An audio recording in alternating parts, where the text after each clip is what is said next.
The Prophet ﷺ literally had Jibreel alayhi salam come to him and remove his heart from his body as a child and take out any portion of evil out of it. And then again, as an adult, take his heart and clean it with Zamzam and pour into it more faith and more wisdom. And with all of that, the most frequent dua of the Prophet ﷺ was for his heart. So what then for the rest of us?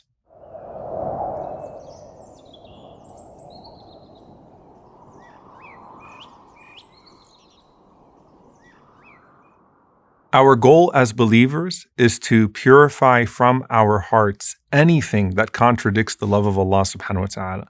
The more of your heart that Allah subhanahu wa ta'ala occupies, the more present your heart is going to be in dua. And the more you're going to find yourself constantly guided towards that which is pleasing to Allah subhanahu wa ta'ala. The more that you allow your heart to become full of your desires or distractions or grudges, the less capacity those hearts are going to have.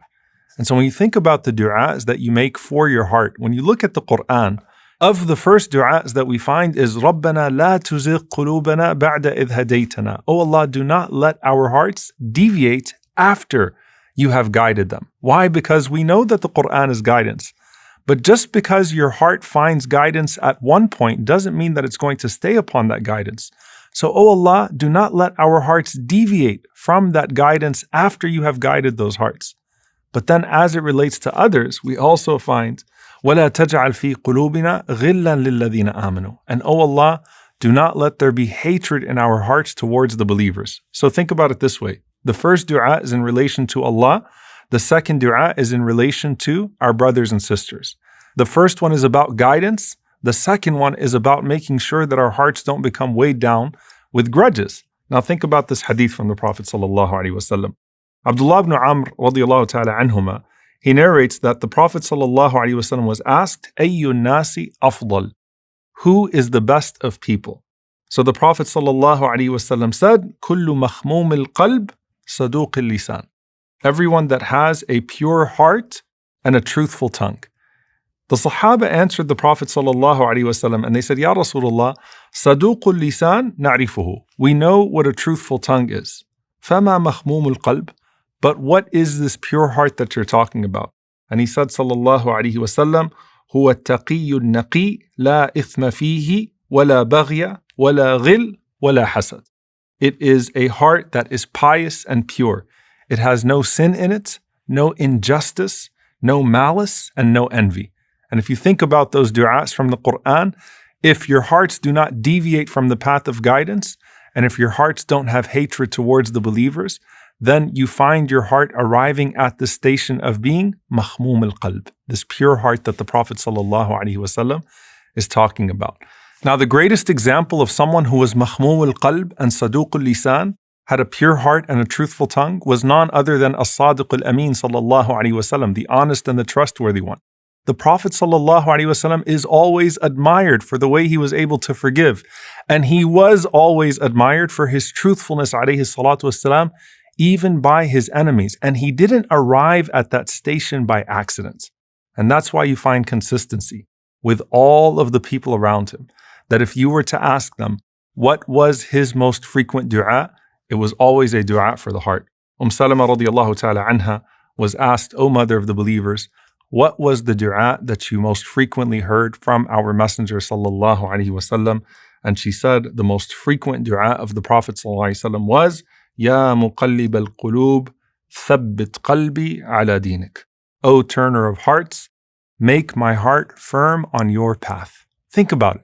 The Prophet sallallahu alaihi wasallam, whose heart was already purified, whose heart was already washed, whose heart was filled with divine guidance, and his greatest concern was, keep it that way. Ya muqallib al-qulub, thabbit qalbi ala deenik. O turner of hearts, make my heart firm on your path. Anas ibn Malik radiyallahu ta'ala anhu was asked the same question, and he gave the same answer. He said that the Prophet sallallahu alaihi wasallam used to say, Ya muqallib al-qulub, thabbit qalbi ala deenik. O turner of hearts, make my heart firm on your path. And he said that, I said, O Messenger of Allah, we have faith in you, and we believe in everything that you have been sent with. It's as if you are afraid for us, meaning you're teaching us to say this dua so frequently. It's as if you're worried about us, O Messenger of Allah, going astray. And the Prophet ﷺ said, yes, verily the hearts are between two fingers from the fingers of the Most Merciful. He turns them however He wills. And Abdullah ibn Amr ibn al-As ta'ala anhuma narrates the same thing from the Prophet ﷺ, but with a slight variation in the dua. He says that the Prophet ﷺ said, "Inna quluba bani Adama kullaha bayna isba'aini min asabi ar-Rahman ka qalbin wahid."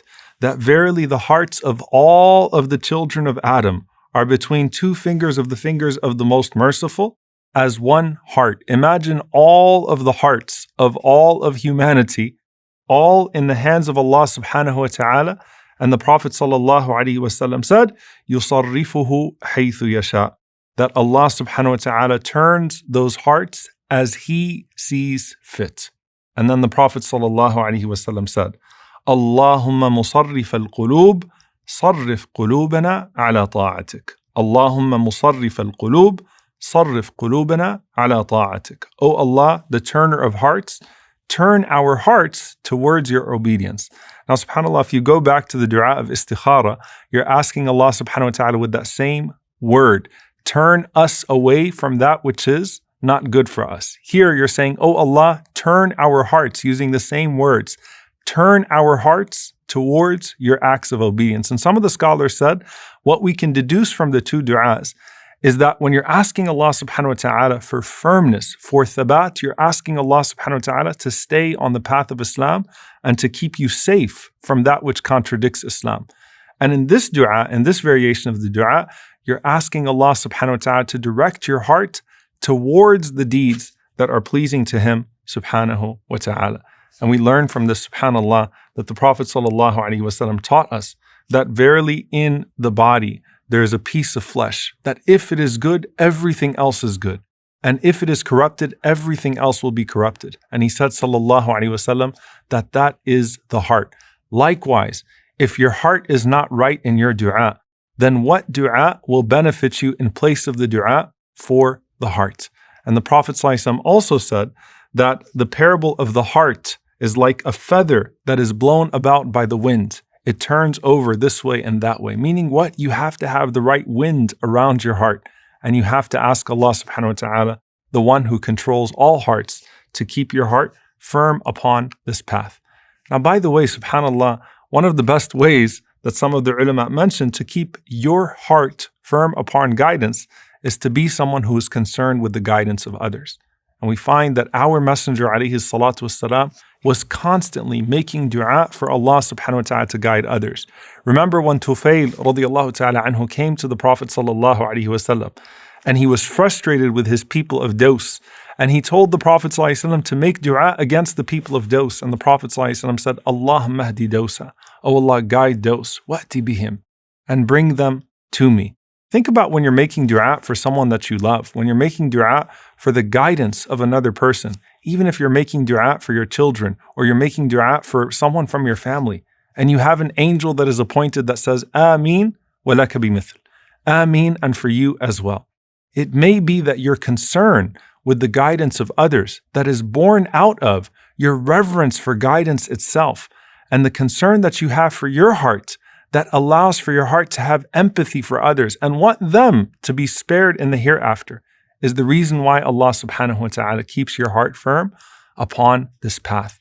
And so just as Allah subhanahu wa ta'ala can direct our hearts to each other in so many different ways, one of the best ways that we can build that bond with one another is to make dua that Allah subhanahu wa ta'ala guide our hearts collectively so that our hearts are constantly directed towards Him, and in the process, directed towards each other. ربنا لا تزغ قلوبنا بعد إذ هديتنا وهب لنا من لدنك رحمة إنك أنت الوهاب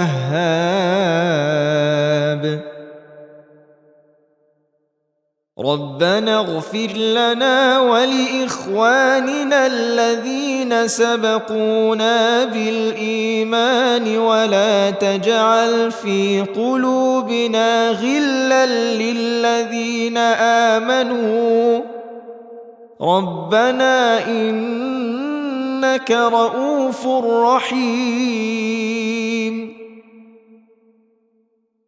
يا مقلب القلوب ثبت قلبي على دينك